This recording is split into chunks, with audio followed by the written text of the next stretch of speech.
Avant de commencer l'histoire, dites-nous d'où vous regardez en laissant un commentaire ci-dessous. Si vous aimez cette vidéo, n'oubliez pas de liker et de vous abonner. Passez une merveilleuse journée. Profitez de l'histoire, tout le monde. Le quart de travail de 12 heures venait de se terminer, et Sarah avait l'impression que son corps entier était fait de pâte détrempée. Elle attacha ses cheveux en un chignon désordonné, se regardant dans le rétroviseur de la voiture. Des cernes comme ceux d'un panda, des cheveux en bataille, une blouse blanche tachée de café, et une traînée éclatante de ketchup du déjeuner à 15 heures, ou peut être à 3 heures du matin, elle ne s'en souvenait plus. Après un quart aussi long, le temps semblait s'arrêter. Tout ce qu'elle voulait maintenant, c'était rentrer chez elle, serrer son oreiller dans ses bras et dormir comme une morte. Mais son estomac grondant lui rappela qu'elle dévorerait probablement le pot de glace dans le frigo avant de s'effondrer sur le canapé. Sa vieille Honda ronchonna en gravissant le pont désert. La ville dormait à cette heure tardive. Sarah alluma la radio, espérant du jazz doux, mais la voix du DJ retentit avec une pub pour des pizzas. Achetez-en une, la deuxième est gratuite. Livraison jusqu'à 2 heures du matin. Génial. Maintenant, je suis à la fois épuisée et affamée, marmonna-t-elle, tapotant le volant. Puis elle la vit. Une berline noire élégante, garée de travers au milieu du pont, ses feux de détresse clignotant comme un signal de détresse dans la nuit. Sarah fronça les sourcils. Une voiture de luxe, moteur en panne, au milieu du pont à cette heure indue. Il les claqua la langue. S'il vous plaît, pas des zombies. Je n'ai plus assez de caféine pour les combattre. Tout en râlant, son instinct et sa mémoire musculaire prirent le dessus. Sarah ralentit et se rangea sur le côté. La berline brillait comme si elle sortait d'une publicité. Elle tapa sur la vitre. Pas de réponse. Elle se pencha plus près, et son cœur se serra. Un homme en costume sombre était affalé sur le volant. « Oh non !» dit-elle, essayant la poignée de la porte. Verrouillée. Évidemment. Voiture de luxe, problème de luxe. Soufflant fort, elle retourna précipitamment à sa Honda, ouvrit le coffre et attrapa un petit marteau d'urgence orange. Les médecins urgentistes ne voyagent jamais sans quelques jouets pour sauver des vies, pensa-t-elle. Désolé, monsieur Chic, murmura-t-elle. Je n'ai pas le temps pour des coups polis. Elle visa le coin de la vitre arrière et frappa. Crac. La vitre se brisa en une pluie d'éclats scintillants, tombant sur le bitume comme des feux d'artifice de minuit. Sarah glissa sa main à l'intérieur et déverrouilla la porte. La porte s'ouvrit. Elle grimpa à moitié sur le siège, vérifiant son pouls, encore battant, mais faible. Sa peau était pâle, son front moite de sueur. Épuisement, probablement une chute de tension. Ne vous avisez pas de mourir sur mes chaussures, marmonna-t-elle, le tirant contre le dossier. Je viens de les laver. Elle attrapa un chiffon, le trempa dans de l'eau froide, le pressa sur son front, puis fouilla dans sa trousse de premier secours personnel. Ouvrant un tube de gel de glucose, elle le glissa contre ses lèvres. Allez, goûtez un peu de sucre. Je promets que ce n'est pas aussi mauvais que le café de l'hôpital. Un faible gémissement s'échappa. Sarah se pencha plus près. Bien. Vous m'entendez? Vous venez de vous évanouir d'épuisement. J'ai déjà appelé les secours. Si vous prévoyez de vous effondrer à nouveau, attendez qu'ils arrivent, d'accord? Ses paupières papillonnèrent. De longs cils tremblèrent. Son regard était flou, mais sa voix l'atteignit. Dans le brouillard, c'était un fil le ramenant des ténèbres. Sarah alluma une petite lampe de poche, éclairant ses yeux. Oui, c'est mieux. Vous revenez. Continuez à respirer régulièrement.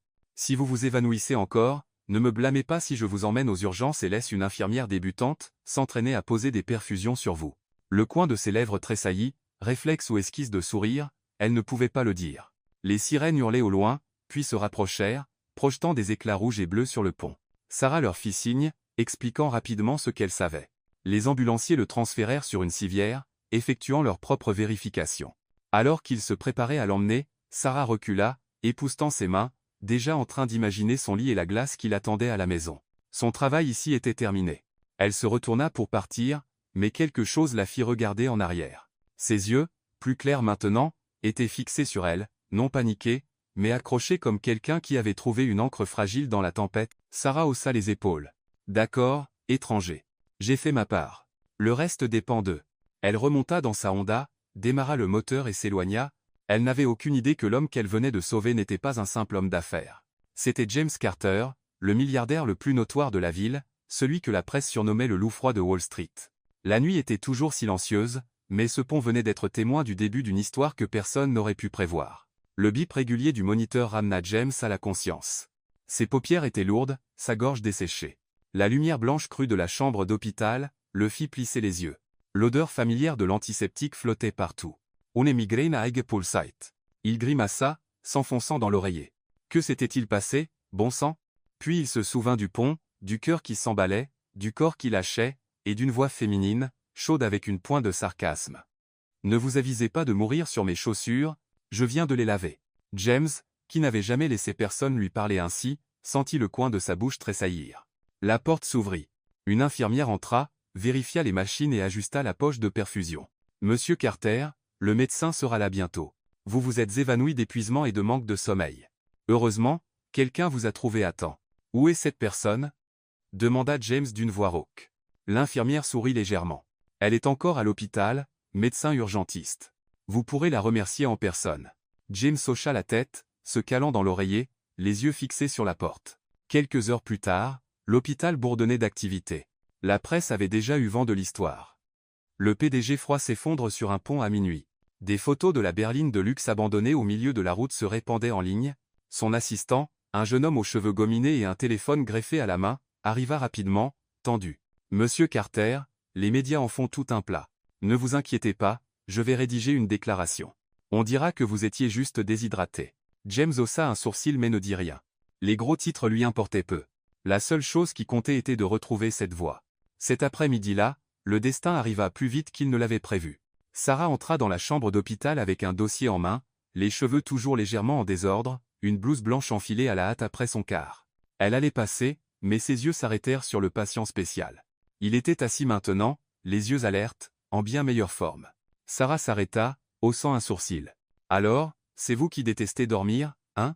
James cligna des yeux, puis rit, un rire court et sincère qui le surprit lui-même. Depuis combien de temps n'avait-il pas ri ainsi? Sarah rougit légèrement. Elle n'avait pas voulu être drôle. Les mots étaient sortis tout seuls, pur réflexe après trop de quarts de nuit. « Merci, » dit James, la voix basse et rauque, « de ne pas m'avoir laissé sur ce pont. » Sarah haussa les épaules. « Ne me remerciez pas. C'est mon travail. Quelqu'un est sur le point de s'effondrer, j'interviens. D'ailleurs, qui laisserait un costume aussi cher mourir au milieu de la route ?» Il rit à nouveau.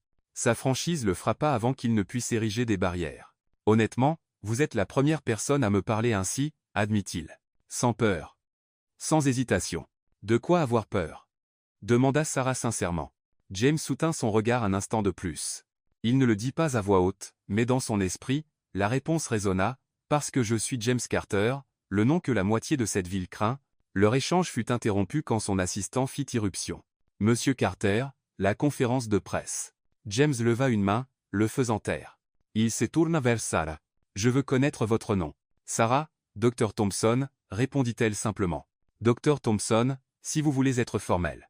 Mais je n'accepte ni fleurs ni chocolat en guise de remerciement. La prochaine fois, essayez de dormir 8 heures au lieu de vous effondrer sur un pont. C'est la meilleure façon de me remercier. » Il resta immobile, la regardant s'éloigner, sa voix résonnant dans son esprit, « Pas de fleurs, pas de chocolat, juste, vivez comme un humain normal. » Dehors, le couloir de l'hôpital résonnait de pas et d'annonces par haut-parleur. Sarah s'appuya contre le mur, soupirant. « Mon Dieu, pourquoi ai-je dit ça ?» Et pourtant, au fond, elle se sentait plus légère.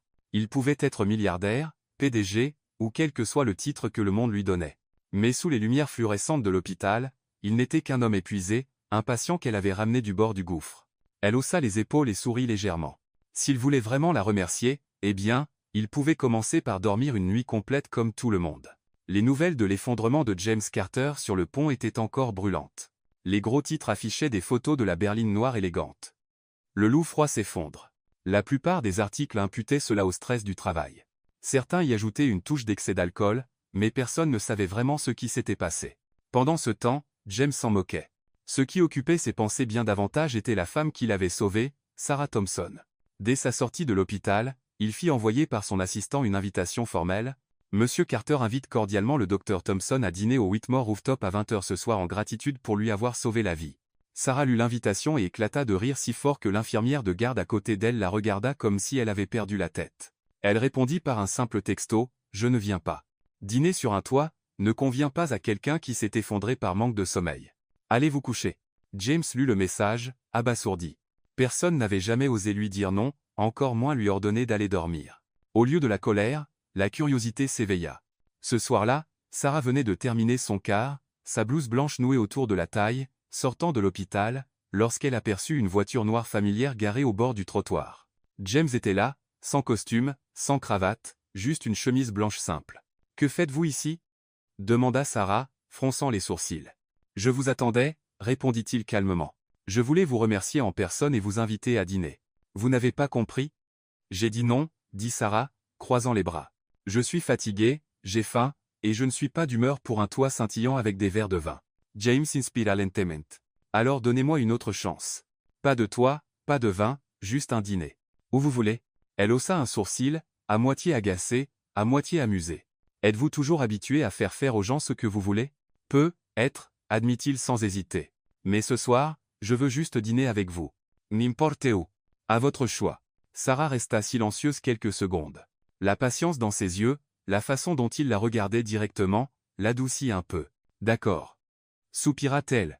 Peut être que le patient privé de sommeil mérite une dose de vie ordinaire. Très bien, suivez-moi. À quelques pas de là, Sarah le conduisit à une rangée de food trucks aux lumières vives à l'extérieur de l'hôpital. L'air sentait les oignons frits, la viande grillée et la moutarde. Des ambulanciers, des patients ambulatoires et même quelques policiers faisaient la queue. James Heishita. Ichi? Exactement. C'est l'endroit parfait, dit Sarah, croisant les bras, un sourire en coin. Pas de nappe blanche, pas de groupe de jazz, juste des hot dogs et des frites. Pensez-vous pouvoir survivre? James rit, pour une fois pas en contrôle de la situation. On va voir. Ils s'assirent sur une chaise en plastique bancal à une table métallique rayée. James retira sa veste et déboutonna son col. Il se sentait presque déguisé en homme normal. Sarah lui tendit un hot dog. Voici mon dîner à $1 million. Il mordit dedans. Instantanément, une traînée de moutarde jaillit, éclaboussant sa manche blanche impeccable. Sarah éclata de rire si fort qu'elle manqua de s'étouffer. Désolé, dit-elle entre deux gloussements, lui tendant des serviettes. Vous venez de ruiner votre chemise. Mais, vous venez officiellement de rejoindre le club des gens normaux qui mangent salement. James regarda la tâche, puis son visage riant. Au lieu de l'irritation, il rit aussi, un rire vrai et plein qui résonna dans la nuit. Ils mangèrent sous des néons, et le bruit de la circulation. Sarah raconta des histoires de ses cars. Le vieil homme qui avait appelé le 911 parce que son chat était coincé dans un arbre. Ou l'enfant qui avait avalé un Lego et riait quand les médecins l'avaient récupéré. James écouta, et pour la première fois, il sentit sa poitrine s'alléger. Pas de cours boursiers, pas de contrat, juste des histoires simples et pleines de vie. Vous savez, dit Sarah, finissant ses frites, parfois, je pense que la vraie valeur n'est pas dans l'argent. Juste voir un patient ouvrir les yeux ou un enfant arrêter de pleurer. Ça suffit pour savoir que la journée en valait la peine. James resta silencieux. Il n'avait jamais pensé ainsi. Pour lui, le succès, c'était des graphiques boursiers en hausse et des rivaux écrasés. Mais en voyant l'étincelle dans ses yeux, il réalisa qu'il existait une autre définition de la victoire. Quand ils terminèrent, Sarah se leva, tapant dans ses mains. Eh bien, voilà votre dîner de remerciement. Pas de toit, pas de champagne, juste des hot dogs et de la moutarde. Vous avez survécu. Passe-mort. James se leva aussi, la veste à la main, la regardant sous la lueur des lampadaires. Pendant un instant fugace, il se sentit humain. Mais si, dit-il doucement. Pas seulement pour m'avoir sauvé, pour ceci aussi. Allez dormir, cligna Sarah de l'œil. Ne me forcez pas à vous retrouver sur ce pont.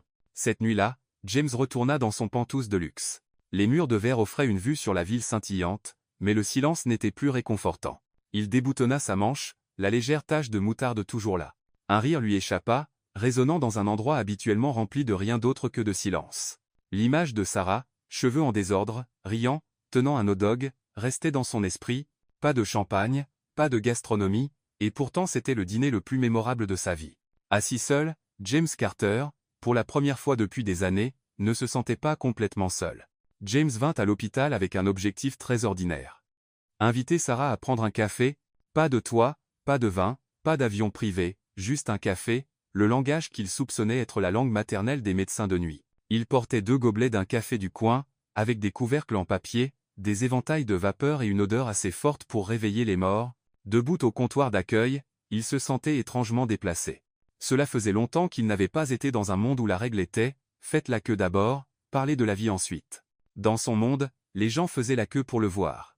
Ici, il faisait la queue pour la voir. « Vous êtes là pour qui ?» demanda l'infirmière de nuit, la voix fatiguée mais douce. « Dr. Thompson. Yesu Isuname. » Le mot le surprit. Ça sonnait juste. L'infirmière jeta un œil aux 2 cafés et lui adressa un petit sourire de bonne chance. Elle est aux urgences, mais elle est en quart. Si vous avez de la chance, vous la croiserez en train de courir ici dans les 2 secondes et demie qui viennent. James la remercia et se mit sur le côté, tenant toujours les gobelets. Moins d'1 minute plus tard, ces 2 secondes et demie se matérialisèrent. Sarah dévala le couloir, queue de cheval sautillante, blouse blanche nouée à la taille, dossier sous un bras, stéthoscope se balançant comme un bijou. Elle s'arrêta en le voyant. « Que faites-vous ici » demanda-t-elle, haussant un sourcil, puis écarquillant les yeux devant les 2 gobelets fumant dans ses mains. « Je suis venu vous offrir un café. » James leva un gobelet. « Moins de sucre, plus de lait, j'ai deviné. » À moitié juste, sourit Sarah, puis elle pointa l'horloge murale. « Dommage. J'ai encore 2 heures de quart. Le café, je prends. La compagnie, pas autorisée. Règle numéro 1 des urgences.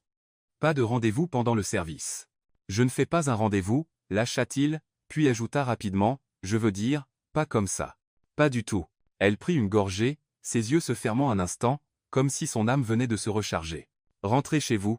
Je vous envoie un texto dans 2 heures. »« J'attendrai, » dit James instantanément, avec la même fermeté que lorsqu'il concluait un contrat. Sarah cligna des yeux. « Attendre ici ?»« Ici ?» Elle l'étudia un instant, comme si elle diagnostiquait la gravité d'un patient têtu. « Comme vous vous laisse. Mais ne gênez pas. Ne posez pas de questions stupides. Et si je commence à courir, écartez-vous. » « Je m'écarterai, » promit-il solennellement. « Bien. » Elle leva le gobelet, recula et disparut dans le flot des blues. 2 heures peuvent passer vite devant un épisode de série, mais elles traînent quand on est assis sur une chaise en plastique dur des urgences. James ouvrit son ordinateur portable, puis le referma. Il observa l'horloge, les pas, les visages, un patchwork d'inquiétude, de fatigue et d'espoir cousu comme une vieille couverture encore chaude. Le premier patient qu'il vit était un homme ivre en chemise froissée, un bracelet néon pendant d'une boîte de nuit.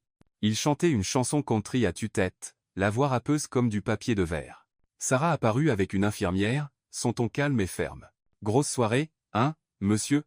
La prochaine fois, dansez sur la piste, pas sur le trottoir. » L'homme plissa les yeux vers elle, souriant comme s'il venait de gagner. « Vous êtes un ange ? » ?»« Non, je suis humaine, » répondit Sarah platement. « Mais j'ai du café, c'est presque pareil. » James se surprit à rire. Pas de script de relations publiques, pas de sourire au champagne, juste une médecin traitant un homme ivre et éraflé comme s'il était encore une personne. Quelques minutes plus tard, le chaos arriva. Une femme d'une 60aine d'années, serrant sa poitrine, le visage pâle. Le moniteur bipait plus vite. « ECG, maintenant » ordonna Sarah, la voix changeant en un instant. 2 litres d'oxygène. « Analysis. » « Madame, regardez-moi. » Inspirez et expirez profondément. La femme tremblait. Sarah se pencha près d'elle, tenant sa main. « Ne vous inquiétez pas, je peux réparer votre cœur. Sauf pour les peines de cœur. Ça demande beaucoup de chocolat. » La femme rit à travers sa douleur, un petit rire, mais réel. James sentit une chaleur naître dans sa poitrine. En quelques secondes, Sarah lui avait donné quelque chose à quoi se raccrocher, autre que la peur.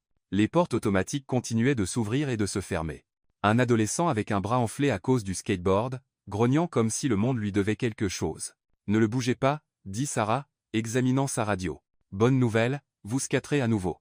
Mauvaise nouvelle, je vous prescris un rappel pour le casque. » « Nul, » marmonna le garçon. « Nul, c'est d'être sauvé par un hot-dog taché de moutarde, » répondit Sarah, impassible. « Les casques, c'est cool. » James sourit encore. Ici, les solutions venaient dans un langage que tout le monde comprenait, doux, spirituel, mais soutenu par des compétences. Puis vint une petite fille, le visage rouge, les yeux pleins de larmes, les lèvres tremblantes. Sarah attacha ses cheveux en désordre, fredonnant doucement Twinkle, Twinkle, Little Star avec des mots vietnamiens au hasard, ce qui était étrangement charmant. Pendant que l'infirmière prenait ses constantes, l'enfant cessa de pleurer, le regard fixé sur les mains de Sarah, qui se balançaient comme par magie. « Tu as été incroyable », la félicita Sarah, lui tendant un autocollant en forme de dauphin. « Tiens, petite guerrière. » De derrière la paroi vitrée, James croisa les doigts. Pour la première fois, il vit son monde depuis l'extérieur, chaotique mais rythmé, tendu mais tendre, épuisant mais jamais sans espoir. Elle était celle qui tirait la couverture encore et encore, couvrant des étrangers sans se plaindre. Une demi-heure plus tard, un homme sans abri fut amené. L'odeur de sueur et de rue l'accompagnait. Quelqu'un fronça le nez. Sarah se contenta de dire « Voici une couverture chaude » et la glissa autour de lui, versant de l'eau, demandant son nom. « Pas monsieur, pas anonyme. Comment vous appelez-vous pour que je l'écrive joliment sur votre dossier ?» demanda-t-elle.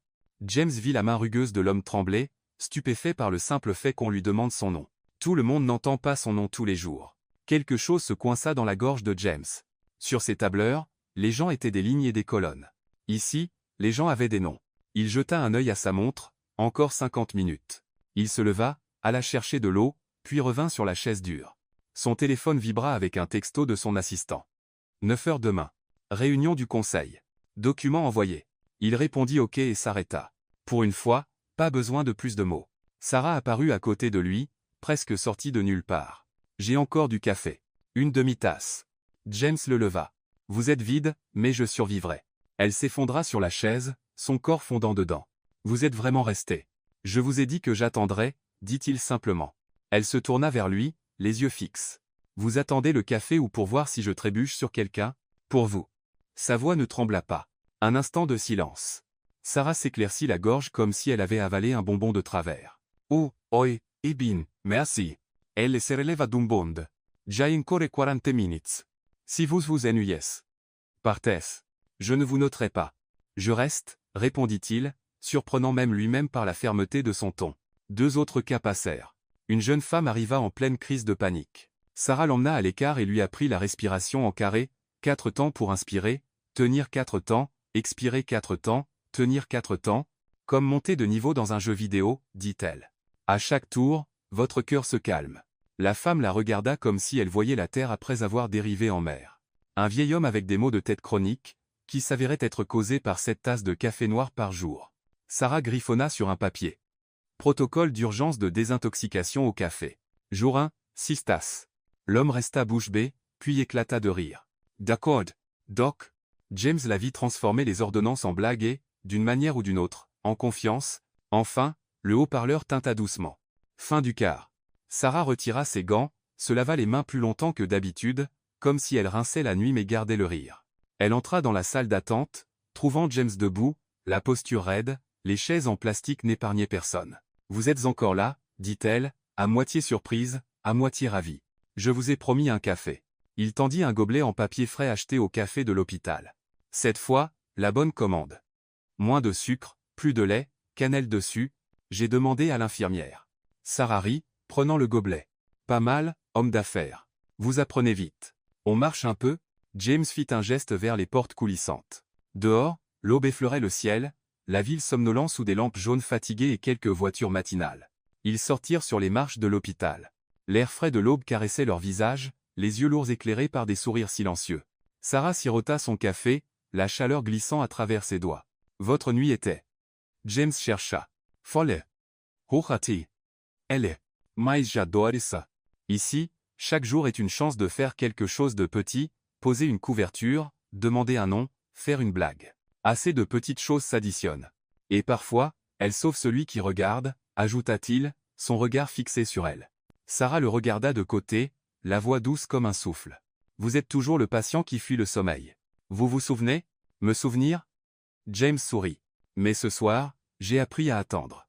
C'est la compétence la plus dure. Elle réfléchit. Être. Ses yeux tombèrent sur ses baskets, une goutte de sang séchée sur la pointe. Vous avez parfois peur? Bien sûr, répondit-elle instantanément. Mais la peur ne vous empêche pas de faire ce qui est juste. James ravala ses mots. Dans son monde, ce qui était juste n'était pas dans les bilans. C'était tenir une main, dire un nom, rester auprès de quelqu'un en pleine panique. Une brise passa. Sarah frissonna. Il retira instinctivement sa veste, la lui offrant. Non, secoua-t-elle la tête. Vous aurez froid. Je vais bien, dit-il, et pour une fois, il le pensait. Café fini. Elle leva le gobelet vide, souriant. Rentrez chez vous et dormez, patient. Êtes-vous? Douche, sommeil, rêver de hot-dog, cligna-t-elle, mi-taquine, mi-sérieuse. Ils s'attardèrent une minute de plus. Silencieux alors que la ville respirait lentement et profondément. Quelque part, une sirène hurla une fois, puis s'arrêta. Le ciel pâlissait. Merci de m'avoir laissé rester à la lisière, dit James doucement, réalisant pour la première fois qu'il se sentait complet sans être au centre. De rien, répondit Sarah. Mais la prochaine fois que vous m'invitez pour un café, ne le faites pas pendant mon quart. Je n'aime pas vous faire attendre éternellement. Je peux attendre, dit-il, la sincérité le surprenant lui-même. Sarah rit, puis descendit les marches. À bientôt, James. À bientôt, Dr. Thompson. Il la regarda traverser le parking, monter dans sa vieille Honda et disparaître sur la route déserte. Ce n'est qu'alors que James rentra à l'intérieur, les mains dans les poches, sifflant un air qu'il ne pouvait nommer. 2 heures d'attente lui avaient donné plus qu'un rendez-vous. Elle lui avait offert un aperçu d'un monde dont il ignorait avoir besoin. Et cette nuit-là, pour la première fois depuis des années, quand James s'effondra sur son lit, il s'endormit comme un homme ordinaire, pas d'email, pas de graphique, pas de cauchemar, juste l'odeur persistante du café et une pensée simple. Demain, il voulait revoir ce sourire. Les dimanches, la ville respirait plus lentement. La lumière du soleil se répandait doucement sur les trottoirs. Les érables s'étendaient comme des parasols géants, et les chiens tiraient leurs propriétaires comme s'ils avaient été enfermés toute la semaine par des emplois du temps chargés. James sortit de la salle de sport en t-shirt gris, écouteurs autour du cou, portant un sac de baguettes chaudes de la boulangerie française en bas.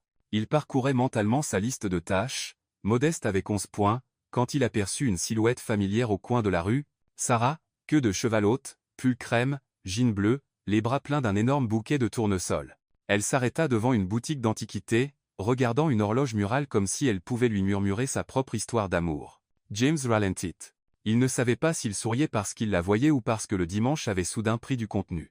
Dr Thompson, appela-t-il, sa voix baissant inconsciemment, comme s'il ne voulait pas briser le calme du matin. Elle se tourna, ses yeux s'illuminant comme si quelqu'un avait allumé une lampe supplémentaire. James. Elle jeta un œil au sac de la boulangerie. Calories du petit déjeuner, combien? Assez pour qu'une personne normale soit rassasiée et qu'un PDG se sente en sécurité. Il leva les sacs. Et vous? Vous prévoyez d'ouvrir une boutique de fleurs? Si l'écart était payé en fleurs, je serais riche maintenant. Sarah rit, puis claqua des doigts. Oh, vous avez attendu 2 heures pour moi avec un café l'autre soir. Laissez-moi payer cette dette aujourd'hui, si vous êtes libre. James vérifia sa montre, puis la glissa dans sa poche. Je suis libre. C'est la chose la plus gentille que j'ai entendue de la journée. Elle cligna de l'œil. Benès. Je connais un petit café. Cappuccino fouetté à la main. Passe des Wi-Fi. Terrifié? Terrifié, dit-il, bien que son sourire le trahît. Le café était niché dans une ruelle feuillue, marquée par une enseigne en bois sculpté et une cloche qui tintait à l'entrée. L'air était chargé de café torréfié à la main, d'amandes grillées et de cannelle, assez chaud pour détendre les épaules de James. À l'intérieur, on aurait dit le salon d'une tante élégante, fauteuil fleuri, table en bois pliable, lumières ambrées suspendues bas. Un mur était couvert de polaroids de clients riant fort, riant timidement, riant en plein milieu d'une bouchée. Mon endroit, dit Sarah, choisissant une table près de la fenêtre où la lumière du soleil tachetait le bois. Ici, personne ne se soucie de qui vous êtes. Juste de ce que vous voulez boire. Rafraîchissant, dit James, prenant le siège en face d'elle. Je prendrai ce que vous prenez. Risqué, sourit-elle, commandant 2 cappuccinos et une assiette de gaufres au beurre. Pendant qu'elle discutait avec le propriétaire, James remarqua à quel point Sarah mettait les gens à l'aise avec une blague rapide, un regard attentif, pas une compétence de CV, une chaleur qui enveloppait les gens. Tiens. Elle lui glissa une tasse peinte à la main, un cœur en mousse, un peu de travers. Les cœurs imparfaits sont les vrais. Devise professionnelle? Demanda il, sirotant. Fort mais doux, parfumé à la cannelle, chaud comme une couverture. Devise de vie. Elle posa son menton sur sa main. Alors, comment avez-vous grandi? Laissez-moi deviner. Goûter, leçon d'équitation, été à la maison de plage, et un majordome nommé Alfred. Passe d'Alfred, Brit James. Mais le reste, pas loin. Ses sourcils s'arquèrent, une lueur joueuse s'atténuant lorsqu'elle vit son expression changer. James parlait rarement de son passé, non pas à cause de scandales, mais parce qu'il était froid, assez froid pour avaler les mots. Ma maison était grande, commença-t-il lentement, comme s'il naviguait dans le brouillard. La table à manger était si longue qu'il fallait une cloche pour demander le sel. J'avais ma propre chambre tôt. Mon emploi du temps était fixé par quelqu'un, je pense que c'était ma mère qui les avait engagés. Ce qui comptait, ce n'était pas les sentiments, mais la routine. Tout était cloisonné dans des créneaux horaires. 7 heures petit déjeuner, 8 heures voiture, 9 heures cours, 6 heures pratique de piano, 10 à 8 heures dîner, 10 à 9 heures langue, 20 et 1 heure livre de commerce, répété. Sarah resta silencieuse, laissant ses mots s'installer. Un hiver, dit James, les yeux dérivant vers la fenêtre ensoleillée, j'ai pensé que j'irais patiner avec mon père. Il a dit qu'il avait une réunion du conseil, m'a donné un dossier de termes financiers à apprendre. J'avais 10 ans. Ma mère était occupée par un gala. La maison brillait, mais elle était silencieuse. J'ai posé le dossier, je suis sorti derrière, j'ai patiné seul sur la glace fine de l'étang, et je suis tombé. À peine blessé, mais je me souviens du froid qui s'infiltrait dans mes os. Ce froid est resté avec moi. Sarah ne dit pas. Je suis désolé. Elle tira simplement l'assiette de gaufres plus près, en cassa un morceau et le posa dans sa main, un silencieux ceci est plus chaud. Plus tard, James expira. J'ai appris à ranger mes sentiments. Les gens appelaient ça calme, rationnel. Dans les salles de réunion, c'est une force. À la maison, ça m'a transformé en meuble assorti. Meuble assorti, répéta Sarah avec un rire doux. Dommage. Je préfère les gens. J'essaie de les préférer aussi. Il la regarda, mi-taquin, mi-sérieux. Ils restèrent silencieux un moment, les cuillères tintant légèrement contre les tasses. Un chien se battait avec une feuille tombée comme s'il s'agissait d'un ennemi juré. À l'intérieur, le café jouait une vieille ballade d'automne. « Êtes-vous » demanda James. « À quoi ressemblait votre famille bruyante » Sarah éclata de rire au mot bruyante. Bruyante dans tous les sens. 4 sœurs. Le dîner était un match de foot. Celui qui attrapait la purée de pommes de terre en premier gagnait. Ma mère chantait en cuisinant mais inventait toujours les paroles. Mon père racontait la même histoire 10 fois, ajoutant à chaque fois de nouveaux détails dramatiques. Thanksgiving pouvait signifier une dinde brûlée, et Noël des guirlandes emmêlées comme mes cheveux, mais toujours amusant, chaud, bruyant. J'ai appris à m'excuser pour avoir ri trop fort, puis à rire encore. James l'imagina. Vaisselle qui s'entrechoque, farine qui vole, musique décalée, un chat paradant sur la table comme un roi. Il ressentit une pointe d'envie, une envie innocente qu'il ne s'était jamais autorisée auparavant. « Vous avez peur » demanda-t-il. « Aux urgences, quand c'est le chaos. »« Bien sûr » dit-elle sans hésiter. « Mais chez moi, quand les choses déraillaient, quelqu'un criait, à qui le tour de faire un câlin. J'ai apporté cette habitude ici. Pas toujours des câlins littéraux, mais parfois, oui. La plupart du temps, les gens n'ont pas besoin d'un génie. Ils ont juste besoin de quelqu'un de présent. J'essaie d'être cette personne. » James la regarda. « Vous étiez là pour moi cette nuit-là. Parce que vous êtes humain, haussa-t-elle les épaules. Pas à cause de qui vous êtes. » Quelque chose dans sa poitrine fondit comme de la glace sous le soleil. Ils dérivèrent vers une conversation plus légère. Sarah détestait les champignons mais adorait la sauce aux champignons. Contradiction numéro 12 de sa vie. James avait échoué à un cours d'art malgré une collection d'art moderne inestimable. Contradiction numéro 34. Ils rirent, sirotèrent, rirent encore. Sarah sortit son téléphone, montrant des photos de famille. Son père dans un tablier roi du grill, sa mère rayonnante avec une louche, 3 sœurs faisant des grimaces, et elle floue derrière l'appareil. Le rire était presque audible à travers les pixels. « Chaque dimanche soir, nous dînons ensemble, dit-elle doucement. Tout le monde est le bienvenu, amis, voisins, patients guéris. Même le livreur de pizza est resté une fois. Peu importe ce qu'on cuisine, rien n'est digne d'Instagram. Rien de soigné, mais toujours de la place pour une chaise de plus. » James s'inspira comme s'il se tenait à une porte parfumée de pain frais. Il n'avait jamais pensé au dimanche comme ayant une forme. Pour lui, c'était juste un jour pour préparer le lundi. Sarah inclina la tête. « Peut être que ce dont vous avez besoin, ce n'est pas plus de contrat, dit-elle doucement, mais plus de dîner chaleureux. » Les mots atterrirent comme une cuillère sur du bois, silencieux mais résonnant loin. James ne plaisanta pas en retour. Il hocha simplement la tête, comme quelqu'un qui venait d'entendre exactement ce dont il avait besoin sans le savoir. « Pas ce soir » ajouta-t-elle rapidement, comme si elle craignait de pousser trop loin. « Quand vous voulez. Pas de cérémonie, juste un repas. Bruyant, désordonné, heureux. Vous pouvez apporter du pain. Je garantis qu'il disparaîtra avant que vous ne vous asseyez. Et de la moutarde » demanda-t-il, et ils rirent tous les deux, se souvenant du food truck. « Et de la moutarde » confirma-t-elle solennellement. Une brise agita les rideaux, le café et la cannelle flottant dans l'air comme une invitation. Au comptoir, le barista jouait Billie Holiday. Dehors, le chien triomphant paradait avec sa feuille conquise. James vérifia sa montre, pas pour les réunions cette fois, mais pour prolonger les minutes avant de partir. « Puis-je marcher un peu avec vous ?»« Vous pouvez. » Sarah enfila une veste légère. « Mais si vous marchez un demi-pas plus vite, je vous diagnostiquerai un trouble de la marche de contrôle. »« Je m'ajusterai, » dit-il sérieusement, la faisant rire. Ils déambulèrent dans la ruelle, la lumière du soleil dansant sur les marches. Sarah parla du marché fermier sur la place, et James avoua que la seule fois où il avait essayé de cuisiner, il avait fini avec un risotto carbonisé. Elle pointa une librairie d'occasion avec de vieux textes médicaux. Il le nota comme un contact précieux. Au coin, elle s'arrêta. « Merci d'avoir écouté. Tout le monde n'a pas la patience pour les histoires décousues. »« Pas décousues » secoua James la tête. « Je pense que c'est la partie importante qui m'a manqué. »« Alors reprenez-la, » dit-elle, aussi simple que de prescrire un médicament, commencez ce soir avec quelqu'un.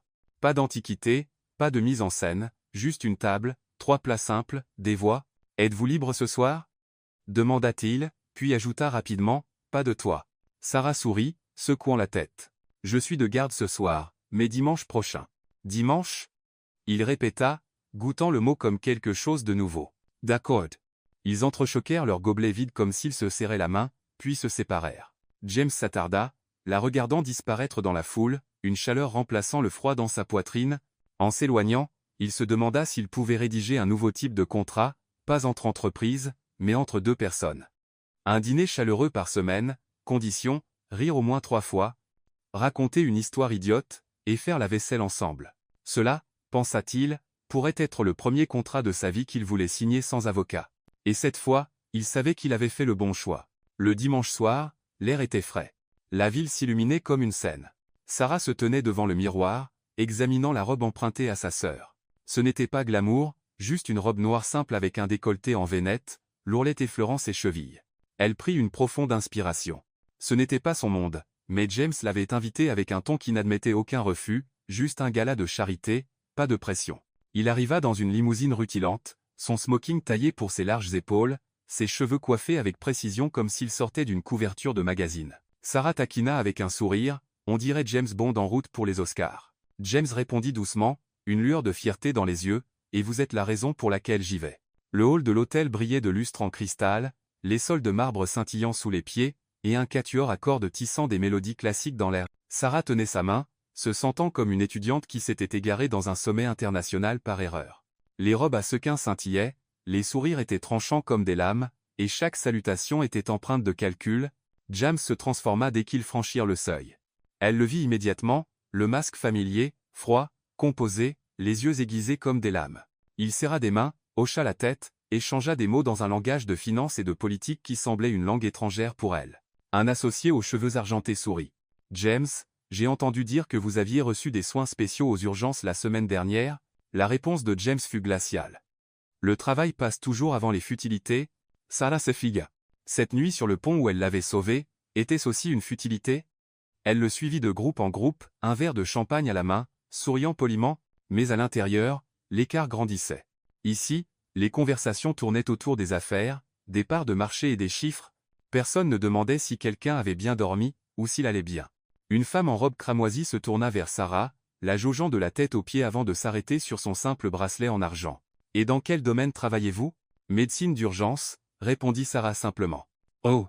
Le mot s'étira, teinté de surprise et d'une pointe de pitié, comme c'est noble, bien que j'imagine que c'est épuisant. Le poignard enveloppé de velours de la condescendance glissa sans effort. Sarah sourit en retour, mais à l'intérieur, elle se demandait ce qu'elle faisait là. Elle jeta un œil à James. Il souriait avec aisance, plongé dans des discussions sur les fusions, parfaitement à l'aise dans ce monde scintillant. Sous les lumières éclatantes, il était à nouveau le PDG froid décrit par la presse, un étranger loin de l'homme qui avait ri avec elle à côté d'un food truck. Après près d'une heure, Sarah s'excusa, prétendant devoir passer un appel. En réalité, elle sortit directement de la salle de bal, respirant l'air frais de la nuit. La lueur jaune des lampadaires était bien plus supportable que l'éclat des lustres. Elle lui envoya un texto rapide. « Je rentre tôt. Merci pour l'invitation. » James lut le message juste après avoir terminé un bref discours. Levant les yeux, il ne la vit nulle part. Une vague de vide le traversa. Dans la voiture en rentrant, James resta silencieux.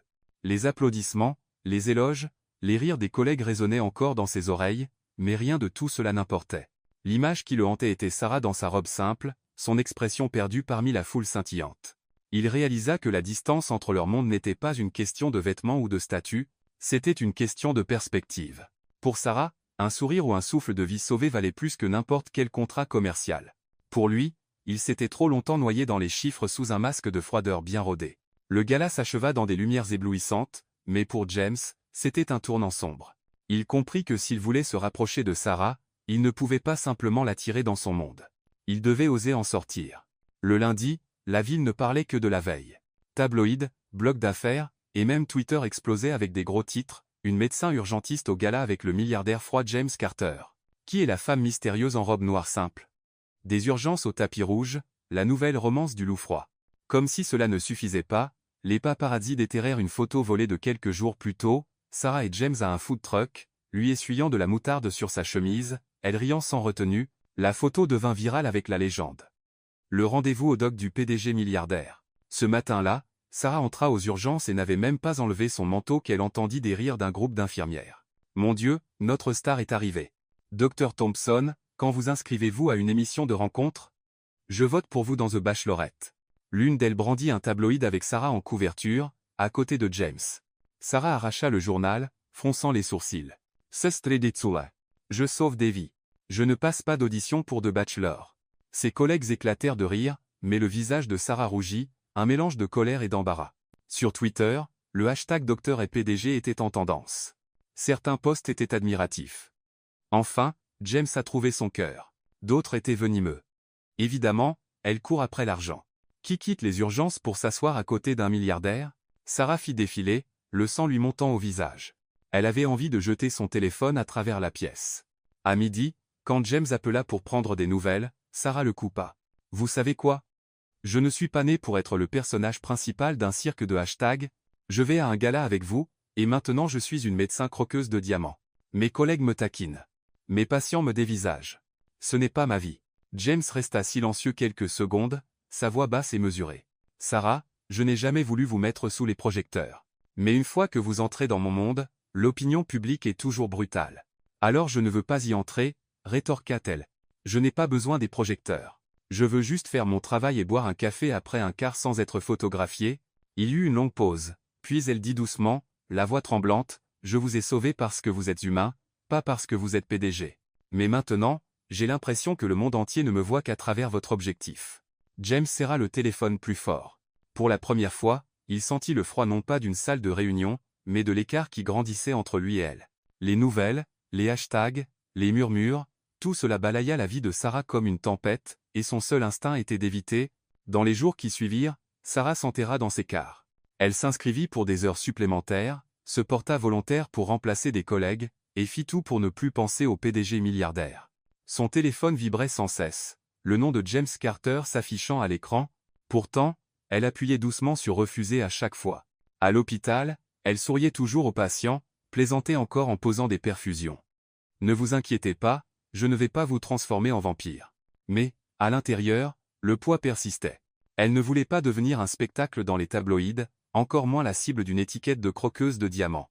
Pendant ce temps, James retourna à son bureau au 50e étage, l'emploi du temps chargé de l'aube à la nuit, ses partenaires soupirant de soulagement. Carter est de retour. Il était assis dans la salle de réunion au mur de verre, des contrats épais étalés devant lui. Mais chaque fois qu'il tournait une page, au lieu de chiffres, il voyait Sarah, cheveux en désordre, hot-dog à la main, riant si fort quand la moutarde avait éclaboussé sa chemise. Les rapports financiers n'avaient jamais semblé aussi dénués de sens. Un soir, il rejoignit des collègues PDG pour un dîner. Nappe blanche, Bordeaux versé dans des verres en cristal, bœuf wagyu en pièces maîtresses. La conversation bourdonnait de stocks, d'immobilier et de fusion à plusieurs milliards. James resta silencieux, coupant dans une viande qui fondait sur sa langue. Pourtant, cela n'avait aucun goût. Il se souvint du food truck à l'extérieur de l'hôpital, de la chaise en plastique bancal, du hot-dog bon marché, et de Sarah avec un sourire qui avait réchauffé une nuit glaciale. Il repoussa son assiette, réalisant qu'aucun dîner à $1 million n'avait de saveur sans elle. Tard cette nuit-là, il se tenait à la fenêtre de son Penthouse, regardant la ville en contrebas. Les lumières jaunes scintillaient comme des étoiles, les voitures rampant comme des figurines le long des avenues.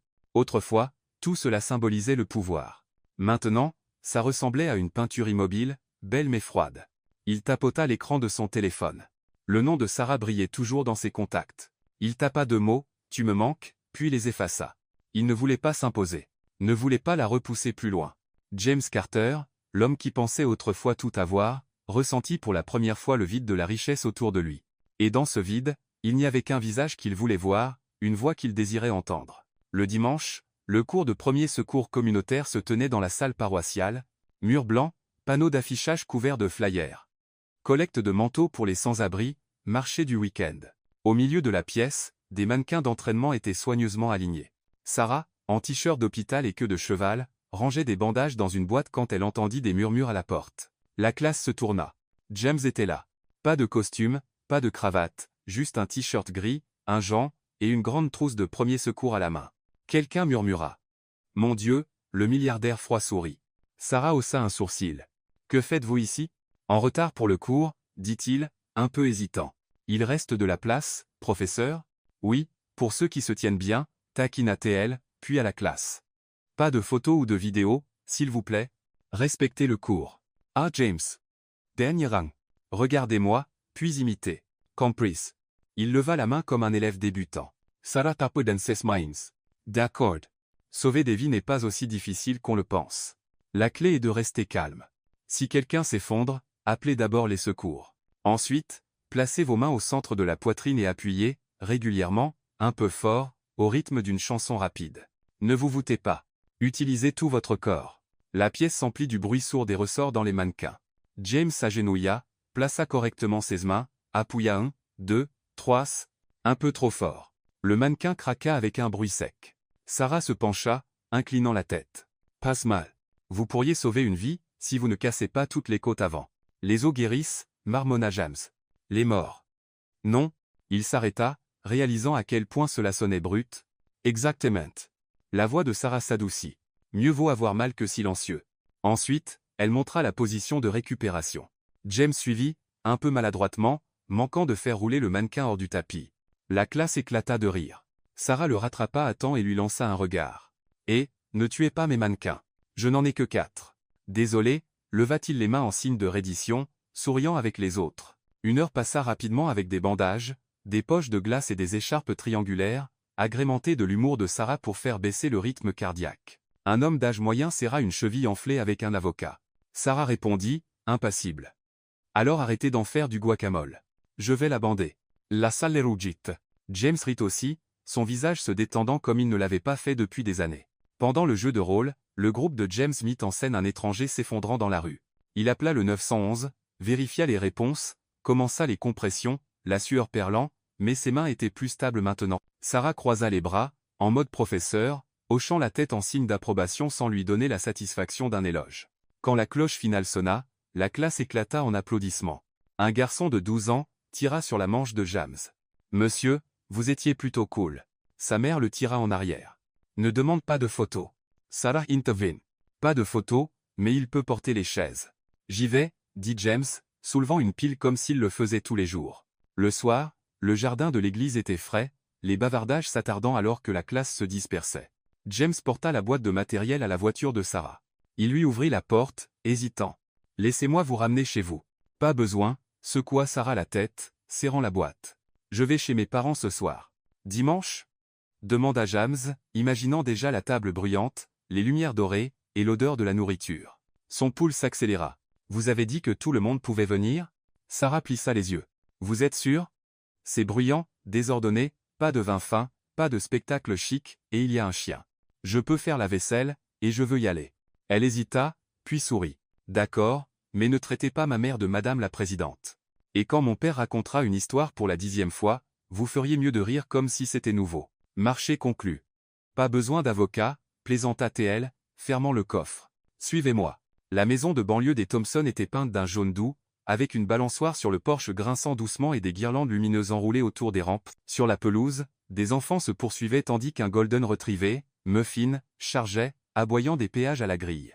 De l'intérieur s'échappaient des odeurs de beurre à l'ail, de viande rôtie et de cannelle, enveloppant les nouveaux arrivants d'une étreinte chaleureuse. « Je suis rentré », appela Sarah. La porte s'ouvrit. Madame Thompson, tablier imprimé créé des ennuis depuis 1989, louche à la main, cheveux vaguement attachés, Sari. « Oh, et c'est ?» Ses yeux glissèrent sur James, s'arrêtant à peine une demi-seconde. « N'êtes-vous pas cet homme des journaux ? Vous êtes encore mieux en vrai. Entrez avant que le ragoût ne se fâche. » M. Thompson suivit, tablier disant roi du grill, pince à la main. Un autre convive. « Bienvenue. Comment vous appelez-vous ? » Jim. James se figea sur le seuil.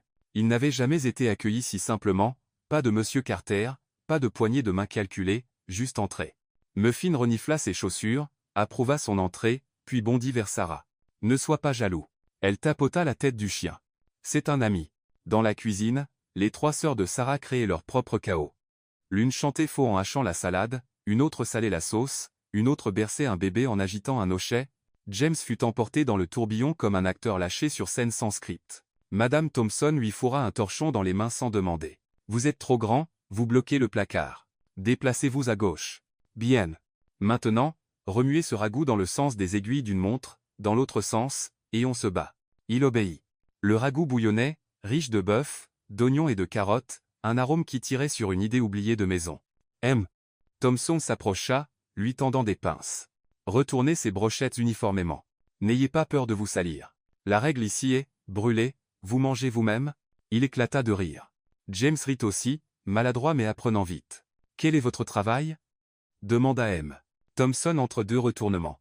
Investissement, répondit James. Investir dans quoi ? Dernièrement, la patience. Les mots le surprirent lui-même, sortant si naturellement. Bon garce. M. Thompson tapa son épaule. La patience rapporte des intérêts composés. Madame Thompson lui passa un tablier disant « Embrassez le cuisinier » ou au moins complimentez-le.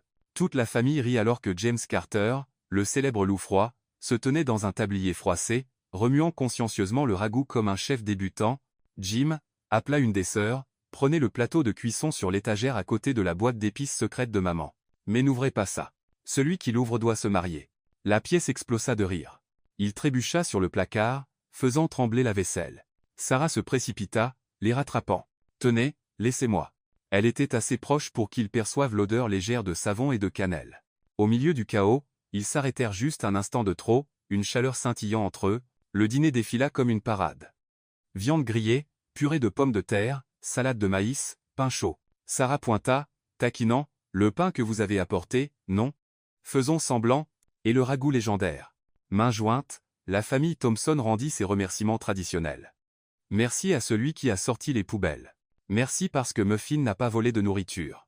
Merci pour une chaise de plus à la table. Le tour de James vint. Il regarda autour de lui.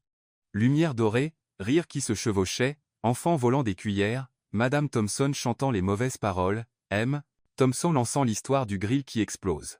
Tout le monde grogna, 10e fois, mais tous rirent. La voix de James était rauque. Merci de m'avoir laissé m'asseoir ici. Ça faisait longtemps que mes dimanches n'avaient pas de forme. La table se tut un instant, puis vibra de chaleur. Madame Son posa sa main sur la sienne, ferme et gentille. Il y a toujours une chaise pour vous, Jim.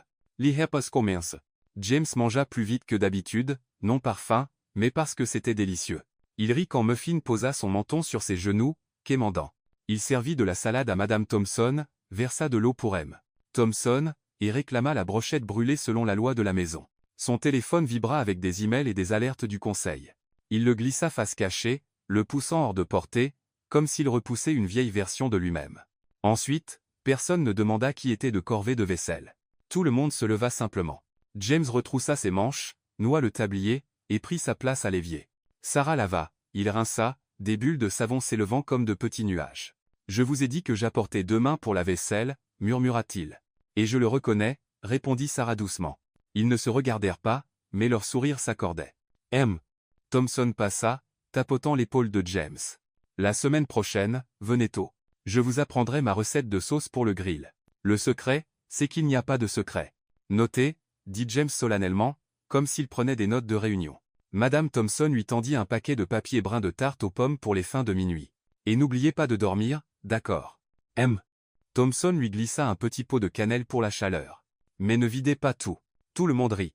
Sur le porche, les guirlandes lumineuses dansaient dans la brise du soir. Sarah l'accompagna jusqu'à la grille. Vous avez bien survécu, taquina-t-elle. Pas renverser le ragoût, pas brûler les brochettes, juste laisser tomber une louche. Statistiques acceptables. Il répondit, impassible, mais les yeux souriants, merci de m'avoir laissé venir. Pas venir. Corrigea Sarah. Entre. Il hocha la tête, la poitrine se relâchant comme s'il ôtait une veste de costume. Puis-je revenir dimanche prochain? Il y a des conditions, dit-elle, faussement sérieuse. Rire au moins 3 fois. Raconter une histoire idiote et faire la vaisselle. Marché conclu. Il tendit à moitié la main comme pour signer un contrat, puis la glissa maladroitement dans sa poche. Sarah rit, tapotant doucement le dos de sa main. Ils restèrent dans un moment silencieux, écoutant la brise et Muffin éternuer. Alors que James descendait du porche, il se retourna. Oh, rester en vie? Quoi? La RCP. Je me souviendrai de ce rythme au cas où j'en aurais besoin pour quelqu'un ou pour moi. Ni blague, ni vérité. Sarah secoua la tête, souriant comme le soleil. Ne l'utilisez pas sur la tarte aux pommes de ma mère. Il rit, montant dans sa voiture. L'odeur de fumée de bois et de cannelle s'accrochait à sa chemise. Dehors, la ville était toujours bruyante, lumineuse, extravagante. Mais ce soir, James portait quelque chose de nouveau.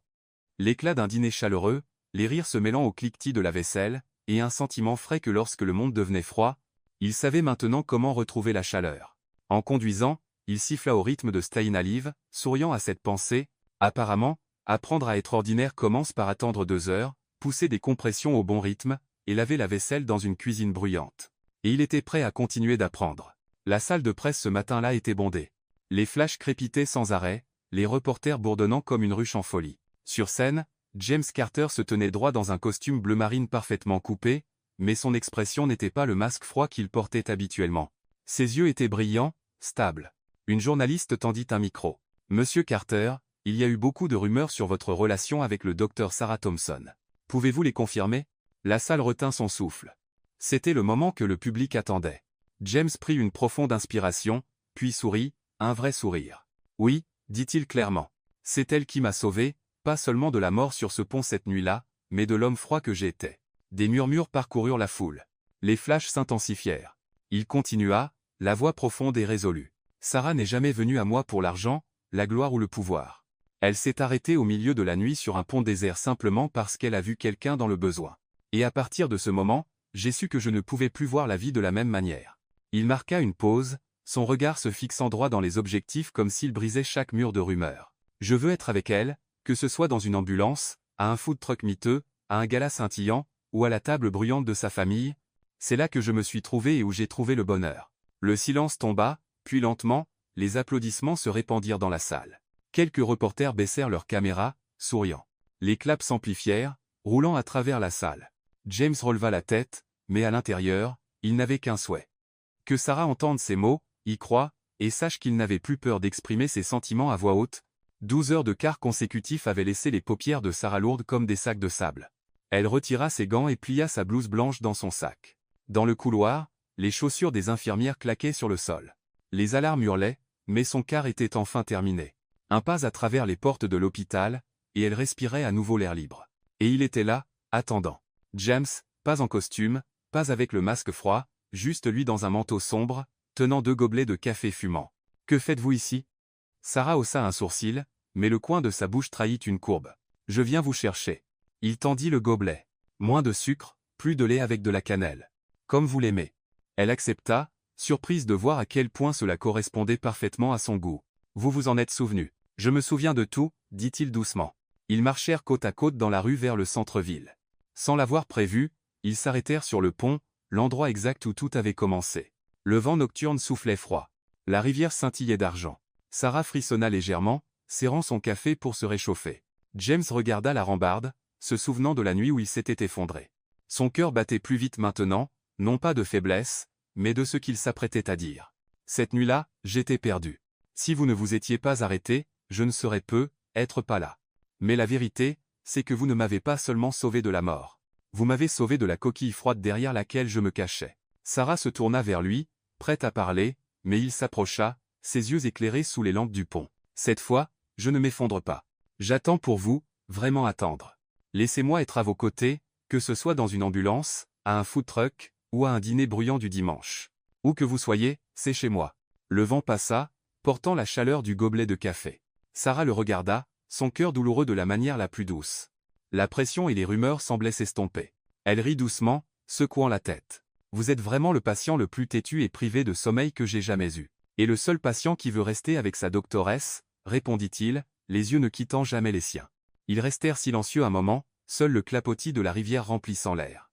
Sarah murmura, peut-être qu'il est temps que je vous donne une chance. James se pencha légèrement plus près, demandant avec ses yeux. Sarah ne se détourna pas. Elle se hissa sur la pointe des pieds, et leurs lèvres se rencontrèrent, hésitantes, tremblantes, mais certaines. La rivière clapota. Le vent nocturne mordait froid, mais à ce moment, tout fondit, ne laissant que la chaleur entre eux. Un an s'était écoulé depuis cette nuit fatidique sur le pont. La ville continuait de bruisser, l'hôpital restait illuminé toute la nuit, et la salle de réunion au sommet des gratte-ciel était toujours encombrée de contrats, mais dans la vie de Sarah et James, une chose avait changé, ils ne marchaient plus seuls. Le vendredi soir, après son quart, Sarah quittait l'hôpital avec des taches de café sur ses chaussures et ses cheveux attachés en un nœud désordonné. À leur coin de rue habituel, le food truck brillait d'une lumière jaune chaleureuse, l'odeur des frites emplissant l'air. James l'attendait déjà, manches de chemise retroussées, cravate abandonnée dans la voiture. Il lui tendit un soda et un grand sachet de frites. « Laissez-moi deviner. Vous avez réservé une table sur un toit et vous vous êtes fait rembarrer encore une fois, taquina Sarah. »« Correct, » sourit James. « Les toits ne servent pas des frites comme celle-ci. » Ils s'assirent sur une chaise en plastique bancal, partageant des frites chaudes, regardant la foule passer. Pas de paparazzi, pas de pression, juste eux et la douceur de la simplicité. James mordit dans une frite, puis la regarda. Qui a besoin d'un dîner à $1 million quand j'ai des frites et toi? Elle le fusilla du regard, faussement. Continuez à parler comme ça, et je vous mets au régime salade pendant un mois. Je préférais manger des frites pour toujours, rétorqua-t-il, la faisant rire. Le dimanche, James conduisait Sarah jusqu'à la maison jaune de sa famille en banlieue. Muffin, le Golden Retriever, aboyait sauvagement, puis remuait la queue. Ses parents l'accueillaient avec des rires et leur ragoût signature. Ses sœurs plaisantaient toujours, se disputaient et sursalaient la nourriture, mais James n'était plus l'étranger maladroit sur le porche. Il retroussait ses manches, portait le tablier, embrassait le cuisinier, rinçait la laitue, retournait les brochettes, et se battait même pour les morceaux brûlés selon la loi de la maison. À table, les rires se chevauchaient. Les histoires étaient racontées pour la 10e fois, et les enfants couraient en cercle. Et James, l'homme élevé dans un manoir froid, se sentait désormais vraiment à sa place dans ce chaos chaleureux. Ce soir-là, après que la table fut débarrassée, James emmena Sarah sur le porche. Les guirlandes lumineuses scintillaient. La brise nocturne était douce, et l'odeur de la tarte aux pommes persistait.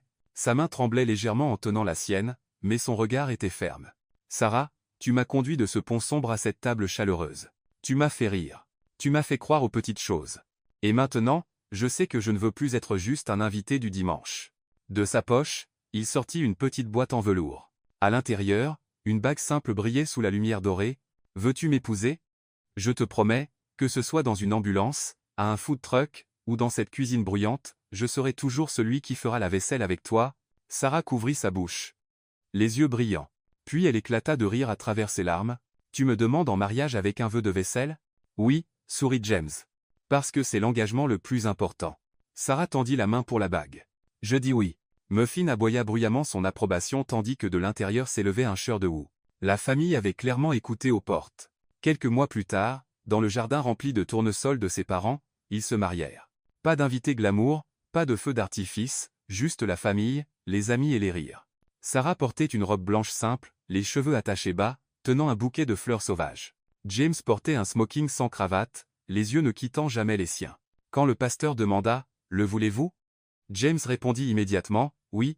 Quand ce fut le tour de Sarah, elle cligna de l'œil et dit rapidement « Oui ». La foule éclata de rire devant les vœux les plus rapides jamais prononcés. Et dans le jardin, leur baiser scella non seulement un mariage, mais une nouvelle vie ensemble. 1 an plus tard, puis 2, Sarah était toujours la médecin urgentiste aux chaussures usées, James était toujours le PDG occupé. Mais le vendredi soir, ils se retrouvaient toujours à leur food truck, partageant des frites. Le dimanche, ils étaient à la table bruyante des Thompson, se battant pour les morceaux brûlés, riant quand son père racontait son histoire pour la 10e fois. James avait autrefois pensé que le bonheur résidait dans les contrats et les chiffres. Maintenant, il savait que le bonheur, c'était être assis à côté de Sarah sur une chaise en plastique bancale, partager des frites chaudes, écouter son rire. Et pour eux, c'était leur heureux pour toujours, doux, simple, résolument américain, et servi avec des frites extra croustillantes.